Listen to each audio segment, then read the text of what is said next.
En manchette ce soir, la région pourrait perdre son seul abattoir. Desprats vend son établissement à Évin. C'est vraiment un renouveau. On va pouvoir développer beaucoup plus sans avoir la contrainte que je peux vendre juste à mon point de vente sur la Super-Héros, parce qu'à Évin et à l'abattoir, on ne vendait pas. Là. Comment améliorer le programme d'accès aérien aux régions? Et l'avocate préoccupée par la nouvelle loi sur le logement. La cession de bail, là, dont on a beaucoup parlé, qui est un grand recul pour le droit des locataires.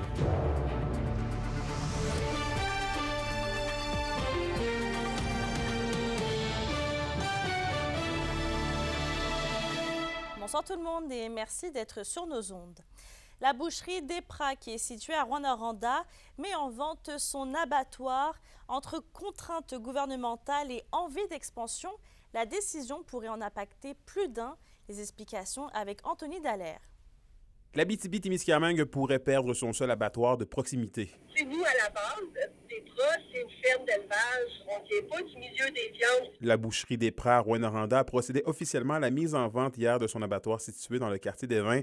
La raison en serait une administrative, alors que l'obtention de différents permis freinait leur rêve de développement. Le permis d'abattoir de proximité qu'on a pour la bâtisse à Évin ne nous permet pas de poursuivre notre développement parce qu'on est limité dans la commercialisation de nos viandes. On est limité à pouvoir les commercialiser soit sur place à l'abattoir ou dans notre point de vente à Rouyn-Noranda.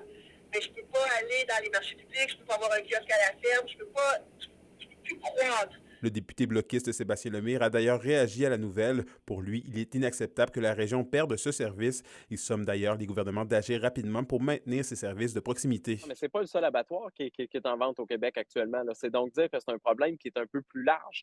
Puis, tu sais, les producteurs nous disent aussi, là, tu sais, il y avait un fonds pour amener des bêtes se faire abattre à l'extérieur de la région. Ces fonds-là n'ont pas été renouvelés. Est-ce que le fédéral peut jouer un rôle là-dedans? Certainement maintenant, là, tu sais. Mais la réalité, c'est que s'il y avait un abattoir en région, on ne serait pas obligé de compenser les producteurs qui s'en vont dans d'autres régions pour les frais de transport. Puis évidemment, ça a un impact sur la qualité de la viande, sur le bien-être animal d'abord et avant tout. En plus d'engendrer des coûts supplémentaires, l'enjeu environnemental d'un tel procédé n'est pas négligeable selon le Conseil régional de l'environnement de l'Abitibi-Témiscamingue. Bien, c'est sûr que c'est dommage parce que les services de proximité, ça permet de faire plus de l'achat local, d'avoir un circuit court aussi. Tu sais, quand on passe au gaz à effet de serre, bien, plus que le circuit est court, moins on en fait.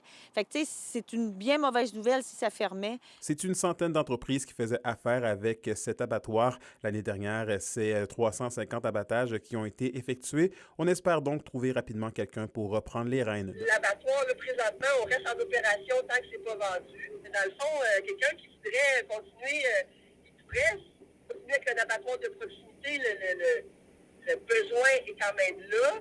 Il peut développer toute la portion viande sauvage. Fait que moi, je pense qu'il y a quand même beaucoup de potentiel. Malgré la vente de son abattoir, Christelle Groux est claire, la boucherie Desprats continuera ses activités et maintiendra ouverte sa boutique sur la rue Perrault, ici, à Rouyn-Noranda. Anthony Dallaire, RNC Nouvelles, Rouyn-Noranda. Le programme d'accès aérien aux régions pourrait prochainement être modifié, voire bonifié. C'est ce qui est ressorti de la dernière rencontre gouvernementale du comité permanent sur le transport aérien. Reportage de Kémilia La Liberté. Des billets d'avion à 500 $ l'aller-retour, c'est ce qu'offre le programme d'accès aérien aux régions depuis maintenant 2 ans. Alors que la formule doit être renouvelée dans un peu plus d'un mois, les aéroports de Val-d'Or et de Rouyn-Noranda saluent l'initiative.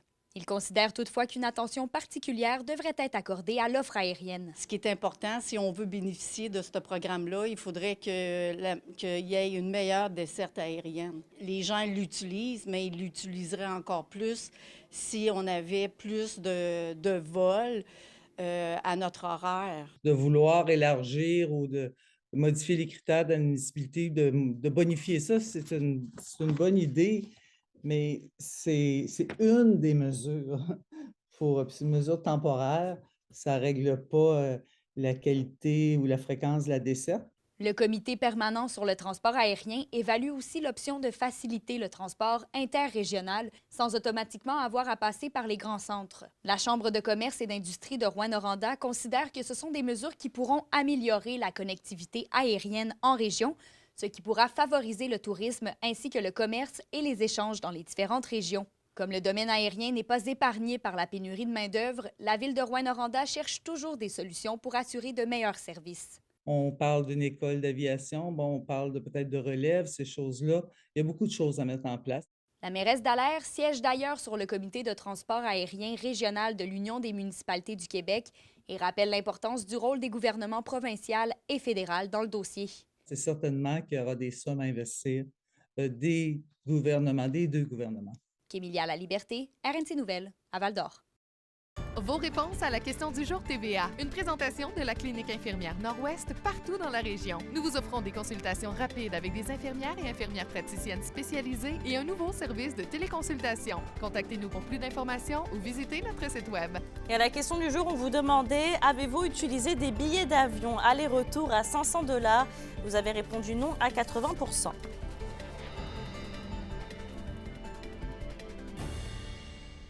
En ce contexte de crise du logement, le projet de loi 31, qui apporte quelques changements au niveau de l'habitation, a été adopté cette semaine. Kimberly Hall a discuté avec Marc-André Larose, qui est organisateur communautaire chez la Locate, pour avoir ses premières impressions. La cession de bail, là, dont on a beaucoup parlé, qui est un grand recul pour le droit des locataires. C'est le plus grand recul en 46 ans. Là. On vient un peu contrer les effets négatifs que ça pourrait avoir en mettant comme des paiements de dommages et intérêts punitifs aux propriétaires qui ne remplissent pas la clause G qui indique le prix qui était payé avant pour le logement. Sauf que dans l'application, on voit mal comment ça va ralentir les propriétaires de ne pas la remplir. Même déjà à l'étape de la prospection, il y a déjà de la discrimination qui se fait, là, mais là, c'est encore plus sélectif par rapport justement au choix que le locataire présent pourrait faire d'un nouveau locataire. Fait que, non, ça enlève vraiment beaucoup de droits et de libertés aux locataires. Aussi, quand on veut quitter en cours de bail, c'était une bonne façon de le faire sans donner de préavis. On a bonifié un petit peu les indemnités de départ, donc maintenant, le locataire pourrait demander, va recevoir 1 mois de loyer par année d'occupation du logement, avec un minimum de 3 et jusqu'à concurrence de 24 mois. Là, avant, c'était seulement 3 mois, donc ça aide un petit peu, sauf que cette mesure-là, elle vient pas comme ralentir l'effritement du parc locatif, puis elle vient pas non plus ralentir la hausse des logements. Et en termes de solutions pour améliorer ce projet de loi-là, ça serait quoi selon vous? Ça aurait été un registre des loyers obligatoire, là. Parce que là, il y en a, mais c'est de façon volontaire. Mais si c'est inscrit de façon obligatoire, on aurait un historique des hausses, on aurait le prix précédent. Donc, après ça serait plus facile de faire le suivi puis de voir qu'est-ce qui est une hausse abusive entre des changements de locataires. On aurait pu y aller avec un gel carrément des évictions, des reprises de logements pour sécuriser les locataires, au moins pendant le temps de la crise, le temps que le taux d'inoccupation remonte au seuil d'équilibre. Et au lendemain de l'incendie dévastateur à Kichissakik, de l'aide est offerte pour soutenir les membres de la communauté. Une roulotte est présente près du barrage pour du café comme lieu de rassemblement. Une ligne d'écoute a également été mise en place pour aujourd'hui et demain au numéro que vous voyez à l'écran. Des partenaires vont également se promener dans la communauté pour les personnes qui ont besoin de parler. Évidemment, reste de tout cœur avec la communauté. En santé, au lendemain de la sortie de la ville d'Amos qui dénonce le manque d'action pour ramener les chirurgies vasculaires en région, le CIS de l'Abitibi-Témiscamingue précise que depuis plus d'1 an, l'équipe intensifie le recrutement des chirurgiens généraux au Québec et à l'international. La direction rappelle également qu'elle continue d'offrir certains services reliés comme l'installation de stimulateurs cardiaques. En plus, l'optimisation de l'hôpital d'Amos est en cours pour faire des interventions vasculaires qui pourraient éviter des déplacements vers Montréal. Dans le monde minier, la mine Lamaque à Val-d'Or a produit un total de 177 000 onces d'or en 2023, selon le plus récent rapport de production d'Eldorado Gold dévoilé plus tôt aujourd'hui.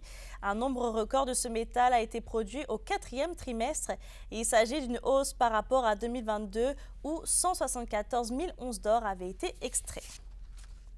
Et toujours dans le domaine minier, Newmont Corp, le plus grand producteur d'or au monde, décide de se départir de la mine Éléonore qui est située au nord de Matagami, en territoire Iyu-Ichi, d'ici 1 an.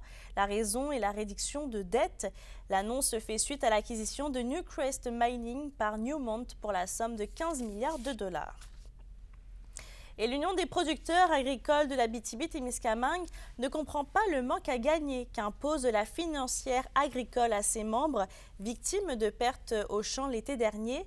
Selon l'UPA, la financière reconnaît une diminution de 50% de récolte de foin, mais n'offre qu'une compensation de 10%. Yvon Moreau en discute avec Pascal Roux.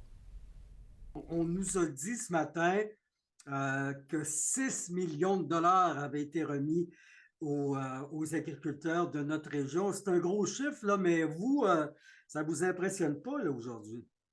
Non, ça ne nous impressionne pas pantoute, parce qu'on le sait qu'au niveau des pertes, c'est de beaucoup supérieur à ça. Okay. Souvent, le 6 millions paraît énorme, là, mais quand on voit avec les valeurs assurables et les pertes que les producteurs ont subies, bien, il en manque quand même passablement. Puis c'est surtout au niveau de la deuxième coupe, de la deuxième fauche, qu'il y a eu des pertes énormes là, au niveau, c'est surtout Abitibi-Ouest et Rouyn-Noranda, là, peut-être à 50% de pertes, puis qu'il a été compensé juste à 10%. On vous avait promis davantage d'argent, là, et les promesses ne se concrétisent pas. Là.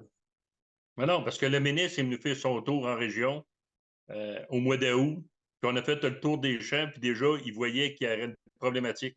Puis on le savait qu'avec les grilles de la financière, que eux autres, c'est des grilles qui sont mathématiques, que quand il tombe un peu de pluie, il peut avoir du foin. Mais le déficit hydrique était tellement fort en première coupe, la sécheresse était tellement forte que les plantes ont comme tombé en dormance.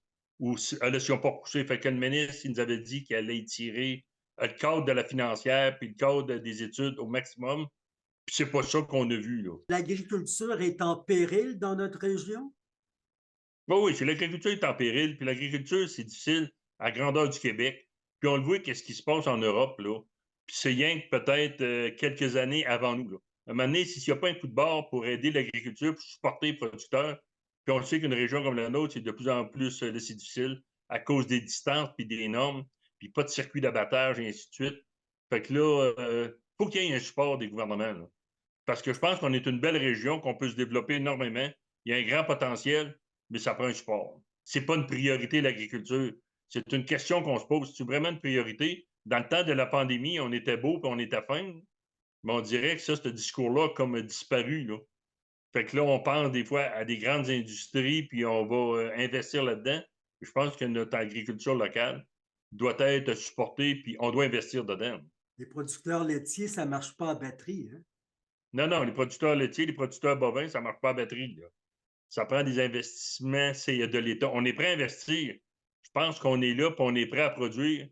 Mais c'est surtout quand il y a des années catastrophiques comme cette année, ben, on doit avoir du support. Les conditions des sentiers motoneige en Abitibi-Témiscamingue. Une présentation des produits récréatifs Bombardier et le tourisme Abitibi-Témiscamingue. Amateurs de motoneige, comme vous pouvez le constater, Dame Nature nous a réservé des températures quand même assez douces, ce qui fait en sorte qu'on est forcé à cesser le surfaçage concernant certains sentiers. C'est le cas pour le club de motoneige de Rouyn-Noranda. Si vous regardez au sud également en rouge, on peut voir le sentier Saint-Bruno-de-Guigues-Ville-Marie qui est fermé. Si vous voulez connaître toutes les informations concernant les conditions de motoneige, bien, je vous invite à visiter notre carte interactive. L'indice boursier minier au TVA Nouvelle 18h est une présentation de GFM Groupe Financier. Dirigeants d'entreprises et particuliers, fiez-vous aux experts de GFM pour vos placements, assurance de personnes et assurance collective. Car pour vous, ils vont au-delà de la finance. Restez des nôtres, dans quelques minutes, on vous jase de ma fête de l'Arctique qui est prête à vous recevoir en très grand nombre. Toutes les activités en compagnie de Cindy Kim-Turpin.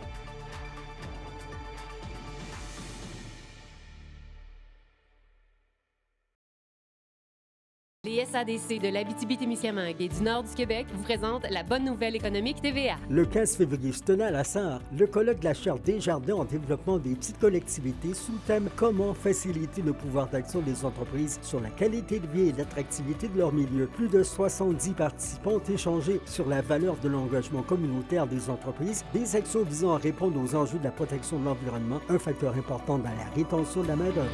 Les SADC, partenaires de l'économie de la région.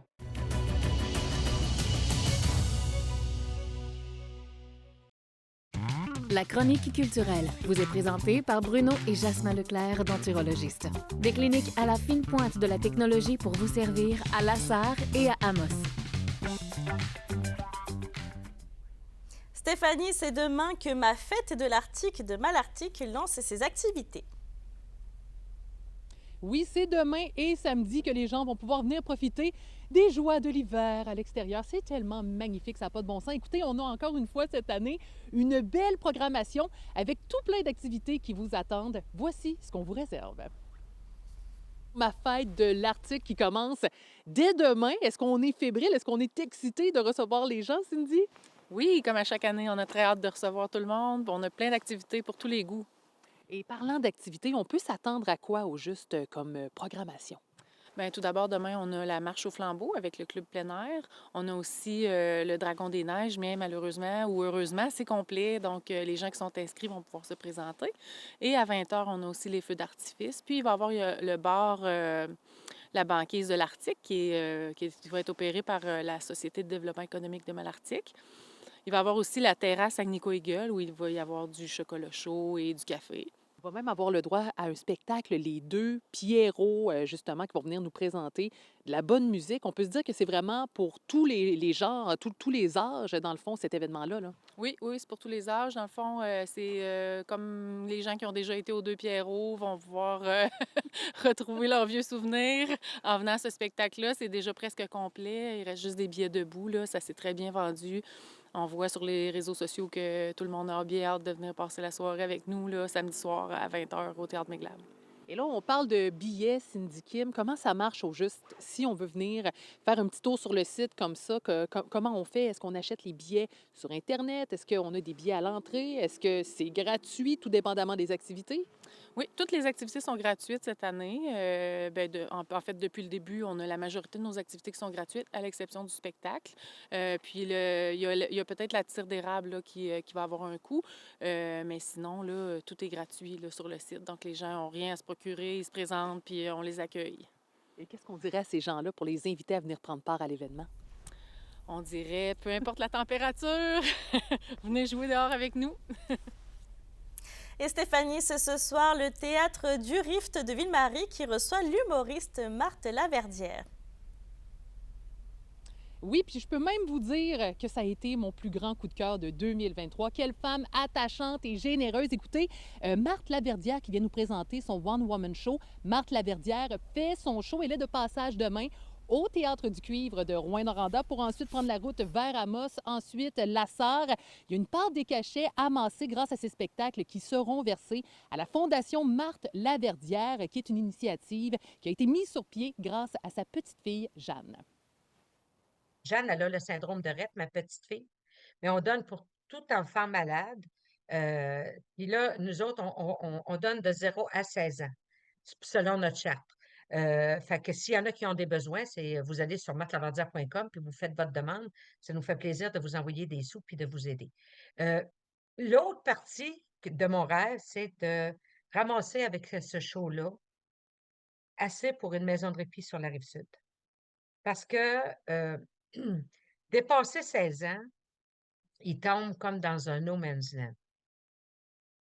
Aussitôt que l'école secondaire est finie, ils tombent comme... on ne sait plus trop quoi faire avec eux autres. Les parents, c'est pas moins dur parce que moi, je regarde comme Jeanne, tu sais, elle a une protection, elle va pas aux toilettes seule, elle marche pas, elle mange pas seule, elle est gavée.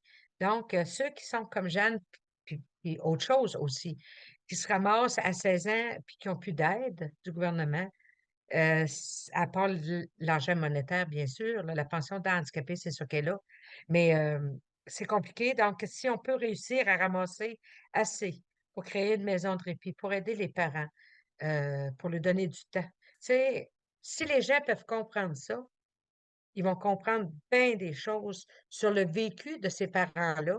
Puis c'est des, tu sais, puis ces enfants-là, c'est des êtres exceptionnels, des êtres qui nous montrent tellement de choses. Moi, Jeanne, elle parle pas, mais elle m'a tellement montré de choses dans ma vie. Je pense que de toutes les personnes que j'ai rencontrées, puis j'ai eu des personnes très inspirantes, mon père, ainsi de suite, sans parler, c'est elle qui m'a le plus montré. Fait que c'est pour ça que la fondation, c'est très, très, très important pour moi. C'est mon cheval de bataille. Parce que je dois dire, si la fondation n'existerait pas, je ne serais pas en Abitibi à faire des shows, je serais chez nous, tu sais. Moi, je veux dire, en fin de carrière horticole, tu sais, je veux dire, j'ai pas besoin de ça, là, pour vivre.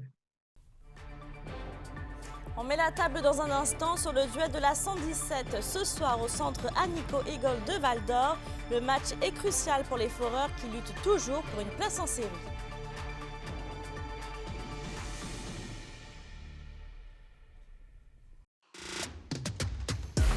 Les sports vous sont présentés par Thibaut GM, votre concessionnaire de confiance à Rouyn-Noranda, là où qualité et choix se rencontrent.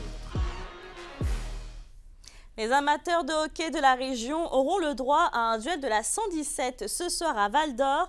Présenté à 19h, le match en sera un crucial pour les foreurs qui luttent toujours pour une place en série.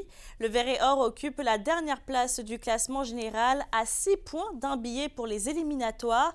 Et de leur côté, les Huskies de Rouyn-Noranda devront se battre pour terminer 3e dans le haut du classement. La Meute est actuellement à 1 point derrière les Mooseheads d'Halifax en 4e position. Les Huskies ont toutefois 2 matchs en banque. La météo, une présentation de Nicole Auto de la Sarre, la capitale du pick-up. Vous y trouverez toujours le meilleur choix, toujours le meilleur prix. Et à la météo, Stéphanie, un avertissement de froid soudain s'amène pour tout le Québec. Oui, Mélissa, c'est prévu pour vendredi. On a des averses de neige fortes qui pourraient réduire fortement la visibilité en ce qui a trait ce soir et cette nuit. Pour l'ensemble des secteurs, ce sont des averses de neige parfois fortes, poudreries par endroits également au cours de la nuit.